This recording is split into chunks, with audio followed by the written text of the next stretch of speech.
interested to see what build we're going to see here from On Fleek. Do you think that we've seen a little bit of the good old...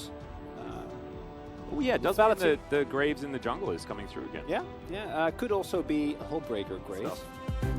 As here we are onto the Rift for game number 1 of the day. Hanwha Life Esports will be on the blue side. That has been the more coveted side. Bit of action there.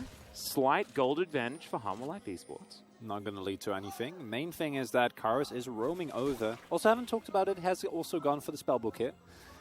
Which is a piece of tech that we're seeing more and more for the Rise, liking this. Yeah, Realm Warp underneath this turret. Death's going to have to flash to get himself out of the way. The heal's there as well as he does create some distance, but the Nautilus has been picked up. Vista utilizes his health bar beautifully, and they are going to be able to grab a plate. Deft moving down here as well as Zeka is rotating. Without the cooldowns, they're not actually going to go for the extra dive, as Deft is able to pick up this farm. On Fleek, I don't know whether he'll build a Hullbreaker. Kind of hoping is Kingin going to find Dudu, but that is a pretty good counter-strike as the Rift Herald is going to be secured by On Fleek. Can they grab the eye though is the question as Zeka's moved on over. Some needlework coming in, there's a flash out, Dudu down to 200, and Zeka really not finding his avenue to join this fight. Is going to be a great way, as there it is highlighted. Yeah, so he's going to be able to get things cleared, and actually I think it really does fit into what Graves is valuable for in the jungle, as this is one of those things, right? He's able to freely move wherever he wants, and Beryl, not so much. He's going to have to flash. Blast Cone is going to be there. He's going to use it to get himself out. So, Realm Warp on cooldown, but the flash is down for Beryl. That is a huge part of DRX's engage, not to mention a huge part of how they can actually gather some control back here on the bottom side, as HLE is going to ruin the day of the DRX bottom lane. He's going to have an eye poke just a little bit, but DRX is going to have to watch as his turret falls down. Let's see whether they can find themselves a team fight though, as Zeka lands some chains onto On Fleek. He is going to get locked down as Kyoshik gets in there, looks for the kick, but can't actually taxi his way back out. Misses the Q, unfortunately, as Beryl's back in once again. Absolutely no mana, so he is well and truly dead. And now Zeka going to have to land those chains and try and get out. Deft and himself not going to be able to do too much here. Yeah, you got Dudu rotating up. He does have his Unleashed teleport available as Beryl standing on top of this Rift Scuttler vision. Looks like Hanwha Life Esports won't be able to get in here in time for the Rift Herald, but let's see whether they can win the fight as Kyoshik down so low. They've traded junglers, but Beryl's also going to go down. Kingin now trying to fight this one out as Deft alongside his Gwen, trying to see what he can do as Zeka moves back in. It just goes back to his distortion position, and it is going to be the Eye of the Herald picked up by DRX, but I don't think that's going to be enough to wrestle back any control, especially if Karis has his way. He's standing alongside, looking for this potential dive, has flash available, as well as an exhaust, as now Deft has to walk around the slow field. He will get taken down as everyone dives on top. Kingin's going to get exhausted, but he's also just going to go down. Kingin picks up the kill onto Dudu, who's tanking the turret for a little bit too long. But he's still playing very aggressively, and Samdeep moves up here as well, and they can just fight with impunity. And the really puzzling thing is that DRX keeps trying to match. I don't think that your outer ring of turrets is really something that you need to defend to the death. Well, as the curtain call is, yes, Samdeep's just going to snipe down the Nautilus. Last bullet going to be tanked by Kyoshik. That means he can't be anywhere near this, as Deft is just going to walk it out. Zeka as well will land a chain, looks for another one, gets the kill onto On Fleek, and Karis not able to answer back just yet. A lot of that upfront damage is actually on the Grave. So, with Karis also going for the tank rise, as it's looking right now is Kingin. Oh dear, Karis is going to find him. Yeah, this Gwen not looking that immune right now as he dashes away, and Karis going to follow him with the Q. Picks that one up very comfortably with this 2,000 gold lead from the jungle and the 80 carry position. Makes things very dangerous as On Fleek's in trouble. The chain comes in, collateral damage is going to keep him alive for now, as now Zeka could get punished for this one. Goes into his deceive as there's a max range Dreadline to come through, but Vista flashes his way out and immediately Dudu dives on in. Big stun onto Kingin as well, who's taking so much damage. He is immune to the Jin, sidesteps the last bullet, but isn't going to be able to get away from the giant lamppost to the back of the head. On Fleek, but the moment that it doesn't work, everyone needs to abort. You can get caught into an extended skirmish, because the chase from Hanwha Life is amazing. Their engage might not be, but when you're trying to run away, they will get on top of you, and that might be the Baron right here. Well, we'll see whether the hero steal can come in. Pyosik going to kick away, but isn't going to be able to do enough. Dudu going to flash out, but the Mimic Distortion is going to come through and take down the Jax. Really does make it a fantastic aggressive option, as OnFleek might be face checking here, and he is going to, so that is a real dead Graves. Let's see whether the follow-up is going to be true, as Zeka going down extremely low, so it's a 1-for-1 so far. Make that a 1-for-2, as Hanwha Life Esports, they were there to protect their jungler. Flame Chompers to come down, but Karis has got one thing in his eyes, and it's Depth win rate on the Jinx. But Samdi is going to go down. Depth free hitting there from the backside, but Kingin struggling to stay alive. Karis is just so tanky. The zap comes in. There's going to be the shield from the Inspire, but I don't think Vista's going to be able to stop Depth. The zap comes in as well. Finds yet another shot. Kingin has to be careful. More zaps, but not going to find it. Dudu, in the meantime, is just winning the game, by the way. So this fight, not all that consequential. You don't have to. Just don't do that. Just back off. Dudu don't on the do flank, thinking about his opportunity of when to get in. Kingan's going to have to go back and stop the base from just falling down as OnFleek in this pit.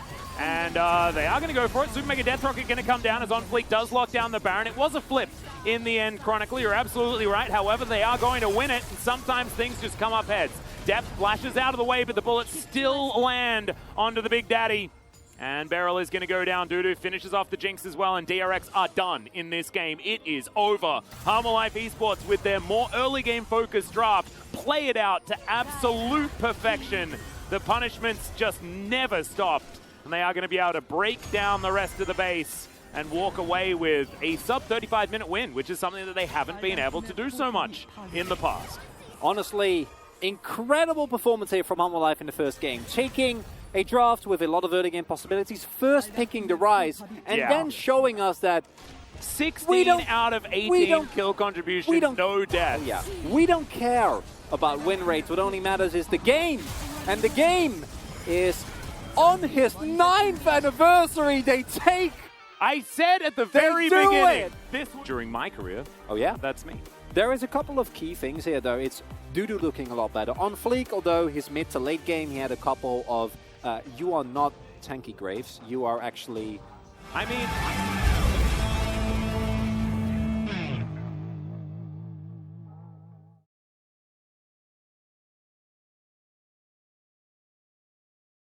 be allowed, but a frontliner with extra initiation is going to have give this Hanwha Life composition a little bit more diversity in their play styles that they had in the previous game. The previous game was snowball or lose. This one, it's not like your scaling is going to be great, but you have a little bit more leeway with the initial... there for the bottom side of the map. I think that the Lysandra is also a stroke of brilliance. I believe it was also one of Karis's most comfortable champions. First it was Cloud Soul, so I've been satiated for now. So we don't need another Cloud Soul this game. It might be a little bit of a more relevant one. And one of the biggest changes here in favor of DRX is the fact that Kingin has a pretty big lead. OnFleek's in trouble. Beryl flashed in on top of him. He grabs the kill, but OnFleek does lock down the Dragon. Can we find the kill onto Vista, though, is the question. As Zeka's going to land the chain. The kick's going to connect as well, or the Sonic Wave at least. Pyosik is going to back his way out. Peacemaker. DRX move into the mid lane to try and answer both the jungler and the mid laner. Zeka not going to find too much here, though, as he dashes forward. And OnFleek? We're going to have a lot of cheering, and I'm not entirely sure what it was for. Well, because the Herald timed out. Ah. Yeah. Right. Yeah. It's been a long time since that has happened. OnFleek just sort of forgot that I guess Shelly existed. Well, I mean, I don't know about that one. Beryl is going to come forward here as he lands the Solar Flare. Super Mega Death Rocket connecting as well, but remember, Karis, he has got that button to stop any bad stuff from happening.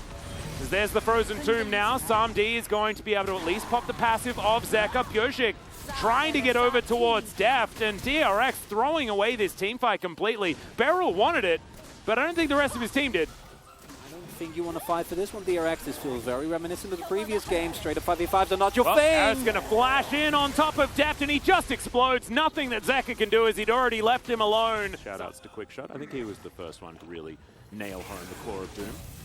Oh, nice shot blast. Key thing here is that this Drake, this Soul is pivotal for Hanwha Life, because it means that so much of the poke, so much of the damage of DRX is going to be mitigated in these later stages of the game. Onfleek is out of here, though. He doesn't really want to participate, as Pyoshik's smite button going to be pretty valuable here.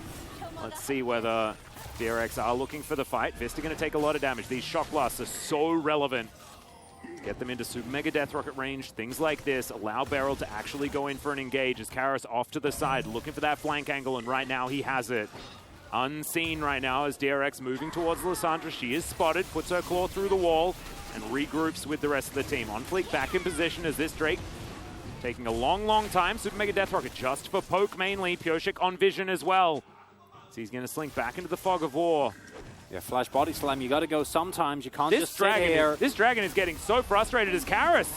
He's getting chunked. It's going to be very difficult for him to go in unless he can Frozen Tomb himself, and it looks like DRX will deny this dragon. Hanwha Life Esports able to get himself away. The distortion so powerful, and the fact that he gets to check these flanks basically with impunity means that Hanwha Life will not get the setup that they're looking for, that they're looking like they're trying to get before they go for any sort of engage. It's like they just have to go for a bit of a crazy play as Zeka now finally going to get taken down. There's the kickback onto Karis, getting him out of there, but he goes golden. Deft is going to get taken down. This is the engage that they were looking for, and right as I was talking about it, they do get that setup. They get the punish onto Zeka, and now they're looking for a potential Baron. Elbas are low though, and Kingen is still alive. Going to try desperately to stop them.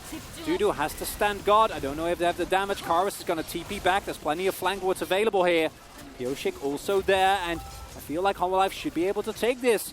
That was the team fight that we've been waiting for all this time. They might have finally found it, and it started with Zeka. A little bit too proactive there. Yeah. And I liked what he was doing, the idea of it, but I also really liked the punishment that Hanwha Life Esports issued. And of course, as we mentioned previously, yes, the DRX comp does nicely in the late game, but Dudu at some point, or rather right now already, able to take most of these shock blasts. Hanwha Life get more and more map control. And Onfleek really has been the big instigator. Barrel. Going to try and walk this one out. Yep, engaging onto a Leona. Still a bad idea as the barrel is going to send him away. Deft. Oh! Come on. Well, he's going to be all right, so it's fine. Doesn't even matter. Yeah, does have the Locket of the Iron Solari to keep himself alive. And so they're not able to quite find that. That is now cast on cooldown for the next 3.5 seconds or something like that at this point in the game. Level 16 on the Gragas. Pretty low cooldown on that ability, as Onfleek going to tank a Shock Blast. And now I think it's up to Kingen to really get Onfleek low, because Onfleek has invested in more Magic Resist, you could say. Zeka dives forward. There's the Mantra Inspire. Shock Blast is good. The Solar Flare even better. But where's the follow-up barrel? He's in there, but he's always in there. As the Frozen Tomb timing, pretty good. As Pyoshik able to get himself out. Onfleek very, very low. Kingen not wanting to face check that brush as Deft looking for more. I believe that's one assist away from locking down those 3,000, but he's not going to quite get there just yet. The Shock Blast does not connect, and there is so much vision here from Hanwha Life Esports, but Zeka finally looking to break down the front door of Hanwha Life Esports. Going to be able to get this mid lane turret. That is something, but overall, Hanwha Life. Man, that was a gimme. So close. And the key thing here is that they might want to look towards that Drake, but do not forget that this is not the soul for DRX. If they get this, it's just soul point. And I don't think Hanwha Life is knowing. They feel it now, they sense, wait, where is everyone? Yeah. Onfleek is tanking it, they're doing it over the wall. And with 3 people showing, I don't think they suspect this at all. Yep, it's down to about 5,000 health. Karis at about 50%. Zeka still pushing further up. The Drake has been started, and the Baron is going to fall. Hanwha Life Esports, really nicely done. Deft going to take a parting gift there as Samdi celebrates. So it is going to be soul point apiece. Easier said than done. The range advantage for DRX coming up huge here. Ooh, Shock Blast does go wide. That's the flash out from Kingen. It's now Pyoshik trying to find some cues. Karis has to go golden though, and this might be the opportunity. Deft pretty safe there off to the side as Onfleek flashing forward. They lock down Pyoshik before he can do anything, and Karis, he's so slippery, but Onfleek's now dead. Both of these junglers have been removed from the fight, but you can see it's only Deft that's at full health. Everybody else limping out of this one. Still feeling so close. The zap comes down, these barrels flying out as well. Oh, double teleport available for Zeka and King, and if they want, they can get a fresh reset and make their way over. Yeah. But there's no vision. Hanwha Life in the river.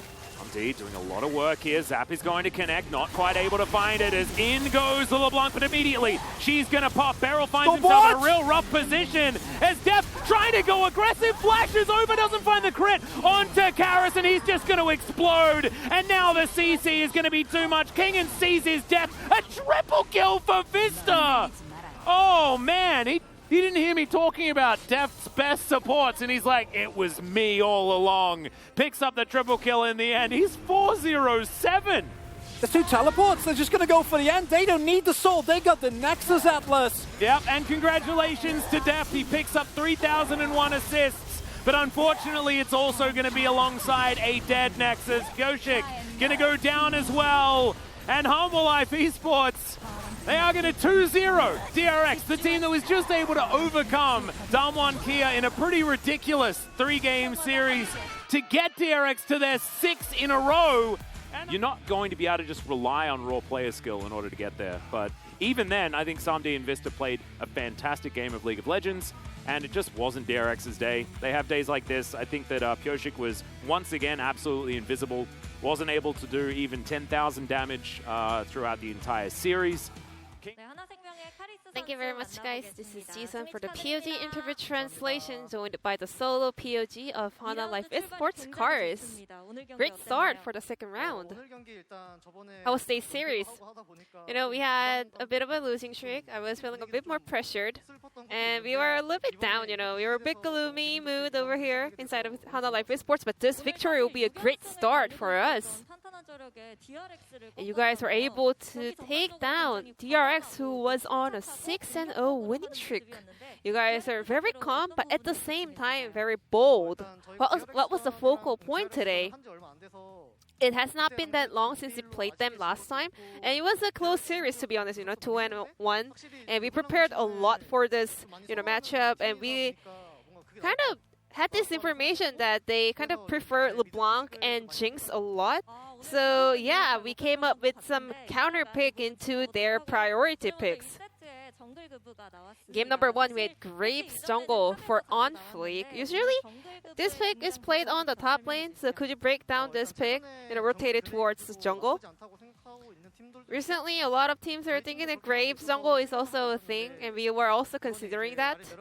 And then, you know, moving into the second rotation of the pick, you know, a lot of jungle picks were getting removed. So we thought Graves jungle could be a really good pick for a jungle role, especially for game number 1.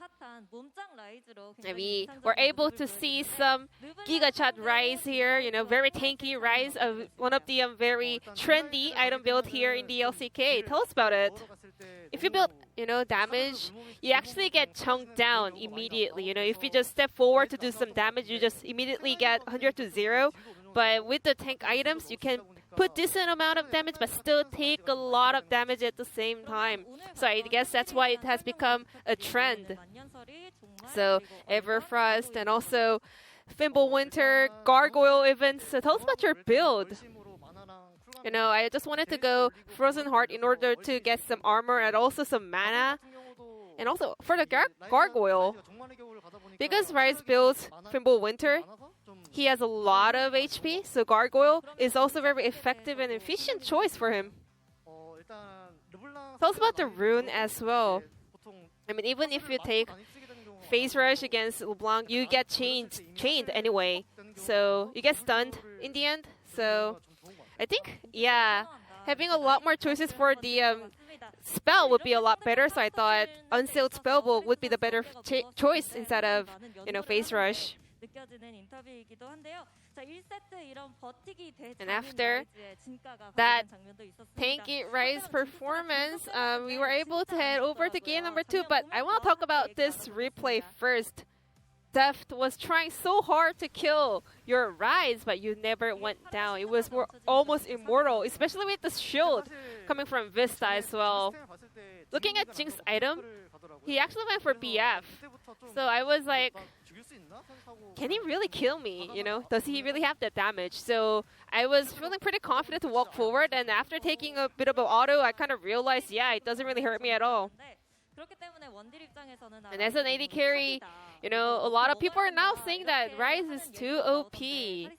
What do you think about that? Does he need some nerfs? However, in the later phase of the game, when the AD carries get Dominics, you know, it's still so hurtful. So I don't think it's like that OP, you know. You just have to build, you know, penetration items. And heading into this patch, we are seeing more and more different picks on the mid lane. Especially, we're having a lot of Victor Rise priority. After Corki and TF nerf, you know, Victor, Rise can become a better pick. Especially, Rise was like a pseudo TF in the previous patches, but after the nerfs, you know, Rise has been climbing up the tier list. So I think this champion is really good because you can kind of participate to a lot of fights around the map. Game 2, we had one of your favorite picks with Sandra. You know, you are having some good stats on that champion here in the LCK. In solo queue or in the LCK, I have always played Lissandra, you know, one of my go-to picks. But I've never got to play this against LeBlanc yet, but it was always one of the options that I had for sure. So it was working as a counter into LeBlanc, right? I mean, it's not a counter in terms of one-on-one. It was more like a counter heading into the team fight stage into LeBlanc. For example, like game number 2, Samdi was doing all the damage, and I was just standing there to counter the actions happening from LeBlanc and the dive attempt. I mean, Karis, I can tell you are so prepared with that pick. You're listening to your answers about detailed plays. However, game 2, heading into the later phase, the poke damage of DRX was also pretty, you know, big. So the two-man sneaky Baron was so effective. Whose idea was that? We were like, because it's not Soul, you know, we can just rotate to Baron. And then after taking some poke damage, we were like, oh, I don't think we can send this. So because DRX, they're only fighting for the Soul point, we just wanted to kind of trade that back with the Baron. So Samdi was also like, yeah, I'm gonna join you for the Baron. So I think it was mostly OnFlick's decision to kind of go for the sneaky Baron try. And this series was something we were able to see the best out of you, Karis, and your potential. Are you satisfied with your performance today? I think OnFlick today, and also Vista, are great playmakers on our team. So I was like, I wish I could do some plays like that as well. You know, I hope I can set up some play for my teammates. And today I was able to make that happen, so I'm so happy. And also, Karis and Dudu, the solo laners of Hanwha Life Esports, have been performing so well. You guys have been stepping up every day, and we are so amazed by Dudu's improvements. Well, Dudu, you know, I mean, our coaching staff, you know, working so hard for us, especially me and Dudu. So we were able to step up so much. And this is a great start for the second round robin. I hope this can become a winning streak for you guys, and your next opponent is Sleeve Sandbox. With this victory to start off the second round, I think we've got a really good position to start off a winning streak. So just like we defeated Sandbox in the first round robin, we hope we can repeat that and have a great ride in round 2. This is it from Karis, and back to the analyst carpet space. Thank you.